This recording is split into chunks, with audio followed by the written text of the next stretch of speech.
తిరుపతి జిల్లా సత్యవేడు ఎమ్మెల్యే కోనేటి ఆదిమూలం వైసీపీపై విరుచుకుపడ్డారు. ఎస్సీ సామాజిక వర్గం అంటే చులకన అయిపోయారని విమర్శించారు. పెద్దిరెడ్డిని టార్గెట్ గా చేసుకుని మొట్టమొదటిసారిగా విమర్శలు గుప్పించారు. ఆదిమూలంను ఎమ్మెల్యేగా తప్పించి తిరుపతి ఎంపీ అభ్యర్థిగా ప్రకటించిన నేపథ్యంలో ఇన్ని రోజులు సైలెంట్ గా ఉన్న ఆదిమూలం అనూహ్యంగా ఆదివారం మధ్యాహ్నం వీడియో రిలీజ్ చేసిన తర్వాత అజ్ఞాతంలోకి వెళ్లిపోయారు.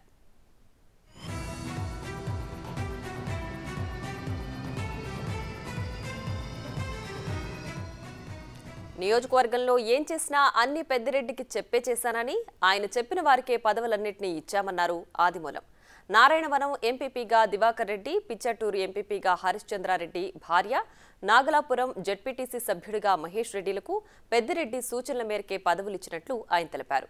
ఇతర పదవులను ఆయన చెప్పిన వర్గం నేతలకే ఇచ్చారన్నట్లు ఎమ్మెల్యే చెబుతున్నారు.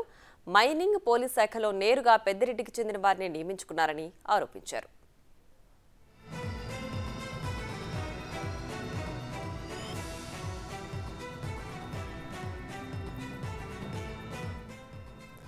ఆదిమూలం వెనక ఎవరో ఉన్నారని, వారే ఆయనతో మాట్లాడిస్తున్నారంటూ గురుమూర్తి విమర్శించారు.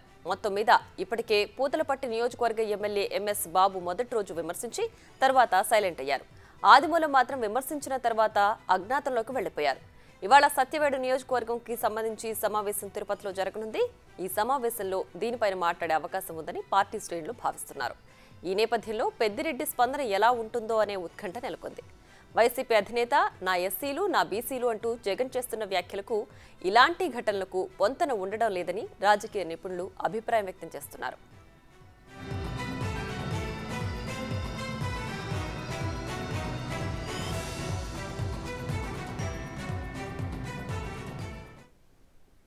ఇదే అంశానికి సంబంధించి మరింత సమాచారం మా ప్రతినిధి దామోదర్ లైవ్ లో అందించడానికి సిద్ధంగా ఉన్నారు. దామోదర్, దీనికి సంబంధించి పూర్తి డీటెయిల్స్ ఏంటి? ప్రియా, ఏదైతే తిరుపతి జిల్లా సత్యవేడు నియోజకవర్గానికి చెందిన ఎమ్మెల్యే ఆదిమూలాన్ని తిరుపతి ఎంపీ అభ్యర్థిగా ప్రకటించారు. ఆ తర్వాత తిరుపతి ఎంపీని గురుమూర్తిని సత్యవేడు ఎమ్మెల్యే అభ్యర్థిగా ప్రకటించిన నేపథ్యం, ఆ తర్వాత 10 రోజుల పాటు ఎలాంటి విమర్శలు చేయలేదు. సత్యవేడు ఎమ్మెల్యే ఆదిమూలం మంత్రి పెద్దిరెడ్డిని కలిసి ఆయన ఆశీస్సులు కూడా అందుకున్నారు.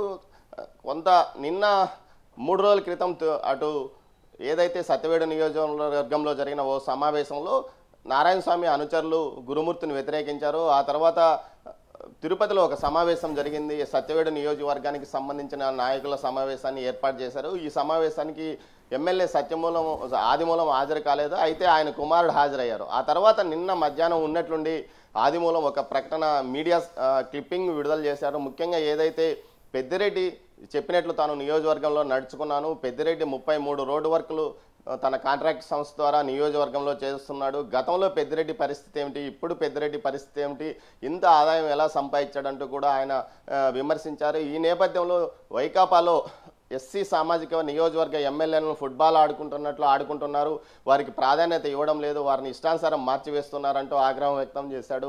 ఆ తర్వాత సెల్ ఫోన్ ఆఫ్ చేసుకుని వెళ్ళారు. అయితే ఈ నేపథ్యంలో గురుమూర్తి దీన్ని తీవ్ర స్థాయిలో విమర్శించారు. ముఖ్యంగా ఆదిమూలాన్ని ఎవరో ప్రేరేపిస్తున్నారు, వారి వల్లనే ఈ విధంగా కొనసాగుతుందంటూ కూడా విమర్శించారు. అయితే ఈరోజు తిరుపతిలో రాయలసీమ జిల్లాలకు సంబంధించి అన్నమయ్య, చిత్తూరు, అదేవిధంగా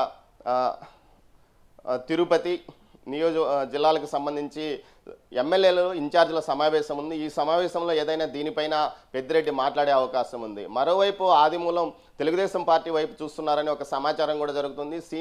సీనియర్ నాయకులు ఏదైనా మాజీ మంత్రి అమర్నాథ్ రెడ్డి, అదేవిధంగా ఎస్వి నాయుడు ఆయన్ను చంద్రబాబు దగ్గరికి తీసుకెళ్ళడానికి ప్రయత్నం చేస్తున్నారు. అందులో భాగంగానే ఈ విధంగా ఆయన ముందు పార్టీని, అదేవిధంగా మంత్రి పెద్దిరెడ్డిని విమర్శించి అటువైపు వెళ్తున్నాడంటూ కూడా ఒక ఊహాగానాలు చెలరేగుతున్నాయి. మొత్తం మీద అయితే మొట్టమొదటిసారిగా పూర్తి తీవ్ర స్థాయిలో పెద్దిరెడ్డి మీద ఈ విధంగా వ్యక్తిగత విమర్శలు చేసిన వ్యక్తిగా ఆదిమూలాన్ని చెప్పుకోవచ్చు. గతంలో ఎంఎస్ బాబు ఈ విధంగా చెప్పినప్పటికీ మళ్ళా రెండో రోజు అతను తనకు పెద్దిరెడ్డి దేవుడు, జగన్మోహన్ రెడ్డి దేవుడు, తనకు అవకాశం ఇచ్చారంటూ కూడా చెప్పారు. మొత్తం మీద రాజ్యసభ ఎన్నికల నేపథ్యంలో ఈ విధంగా వైకాపా ఎమ్మెల్యేలు బయటికి వెళ్తున్నారని వైకాపా జీర్ణించుకోలేకపోతుందని కూడా అంటున్నారు. మొత్తం మీద దీనికి సంబంధించి నియోజకవర్గాల రాయలసీమ జిల్లాలకు సంబంధించిన ఎమ్మెల్యేలతో ఈరోజు సమావేశం జరగనుంది. మరోవైపు ఆదిమూలం పార్టీ మారతారా లేకపోతే ఇక్కడే కొనసాగుతారా? ఇప్పటికే ఎంపీ అభ్యర్థిగా ప్రకటించిన ఆదిమూలం స్థానంలో మరో వ్యక్తిని నియమించే అవకాశం ఉందని కూడా ఊహాగానాలు వస్తున్న నేపథ్యంలోనే ఆదిమూలం ఈ విధంగా మాట్లాడారని చెప్తున్నారు. ముఖ్యంగా ఆదిమూలానికి సంబంధించి సత్యవేడు నియోజకవర్గానికి తప్ప మిగతా ఏ నియోజకవర్గాలతోనూ సంబంధాలు లేని నేపథ్యంలో తాను ఎంపీ అభ్యర్థిగా ఎలా కొనసాగుతానంటూ కూడా తన సన్నిహితుడి వద్ద చెప్పినట్లు సమాచారం. ఈ నేపథ్యంలో తాను ఎంపీగా పోటీ చేయలేను, తనకు మరోసారి ఏదైతే సత్యవేడుకు అవకాశం ఇవ్వాలని కూడా ఆయన అధిష్టానానికి మొరపెట్టుకున్నట్లు తెలుస్తుంది. అయితే దీన్ని పార్టీ పట్టించుకోలేదు, అందువలనే ఆయన బయటకు వచ్చాడని కూడా చెప్తున్నారు. మొత్తం మీద అయితే తనకు కానీ తన కుమారుడికి కానీ అవకాశం ఇవ్వాలని పలుమార్లు ఆయన పెద్దిరెడ్డితో పాటు అటు అధిష్టానం వైపు సీఎంతోనూ పలుమార్లు చెప్పుకున్నట్లు సమాచారం.